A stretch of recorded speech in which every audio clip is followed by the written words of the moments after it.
3, 2, 1. Good.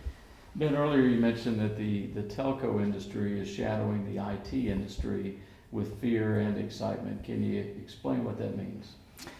Well, it has always been the case that the telco industry is coming from standardization, from big carriers that were originally monopolistic players in their respective countries.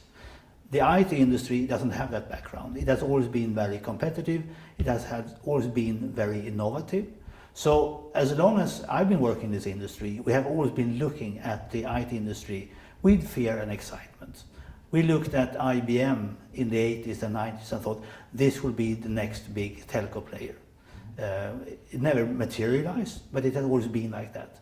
Then over the years, you can say that IT industry has been winning many battles over the telecom industry. If you looked at sort of 15 years ago to say that Ethernet should be a standard for connecting base stations to core, it was ridiculous, thought all telco players. Today it's reality. And the list is very long of such examples. So it's right to watch the IT industry and what's going on there. Today it's SDN, NFV and cloud. Again, it's originating from the IT world, it's originating from the big data center players, and the telecom industry thinks, how is that relevant for me? And will those developments mean that I face new competition? So your firm, Nordstrom, really focuses on business transformation consulting. What advice are you giving to your carrier clients about how to be a more rapid, more agile company? Yeah, I think there are normally two sort of ways to growing a business. You can do it top line wise. We are a bit cautious on that in our company because we think many of the dreams you have about cloud revenues, banking revenues, location revenues, and other things have always been too optimistic. They don't materialize. We are more in an industry that is in a sort of flattening out and have more sort of not really growth, not a growth industry as such. And therefore we think it makes sense for operators to focus on the cost side of their business.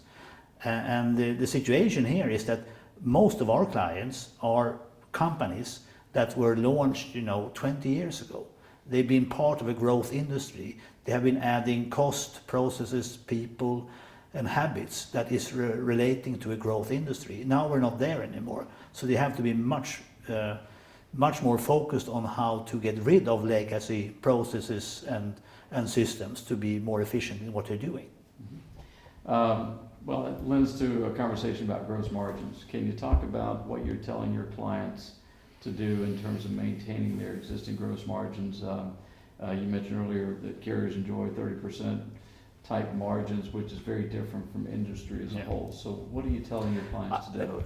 Well, if you talk about, you mean operator and vendor clients? Right. Really, let's focus on the operators first. Okay. Then we can talk about the vendors. Okay.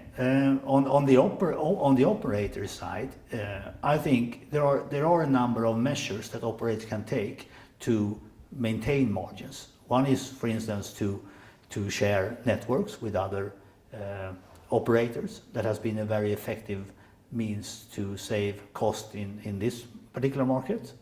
But the rest of it is to find a more agile ways of serving the customers. I think many operators are stuck with legacy billing systems, with customer provisioning systems, and so forth. And the trick is here how to get rid of those and replace it with more modern systems. And where you, as in many other industries, let the customers serve themselves. I mean, the car rental industry is very good at that. Online hotel booking systems are very good at this. Operators are behind there, so there's a lot of room for improvement in those areas. That's a great way to stop it. I want to come back next.